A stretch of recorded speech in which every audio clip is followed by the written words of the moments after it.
ఆంధ్రప్రదేశ్ హోంమంత్రి చినరాజప్పకు పెద్ద ప్రమాదం తప్పింది. కాకినాడ సంజీవని ఆసుపత్రిలో లిఫ్ట్ తెగిపడడంతో చినరాజప్పకు స్వల్ప గాయాలయ్యాయి.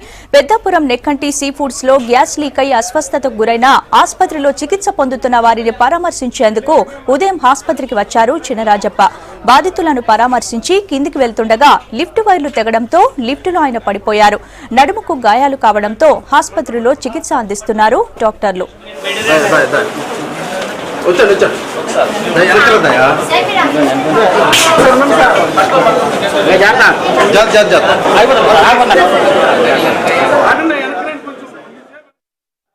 ఉదయం కూడా బాధితులను పరామర్శించడానికి హాస్పిటల్ రావడం జరిగింది.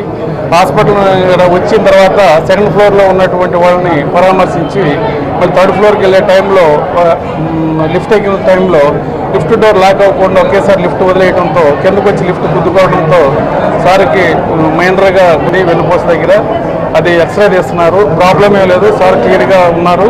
సార్ కూడా బాగా మాట్లాడుతున్నారు. ఒక హాఫ్ అన్ అవర్ రెస్ట్ తీసుకుని వెళ్తామని చెప్పారు. ఎక్స్రే తీసిన తర్వాత ట్రీట్మెంట్ తీసుకుని మళ్ళీ ప్రోగ్రామ్స్ పెద్దాపురం అటెండ్ అవుతారు.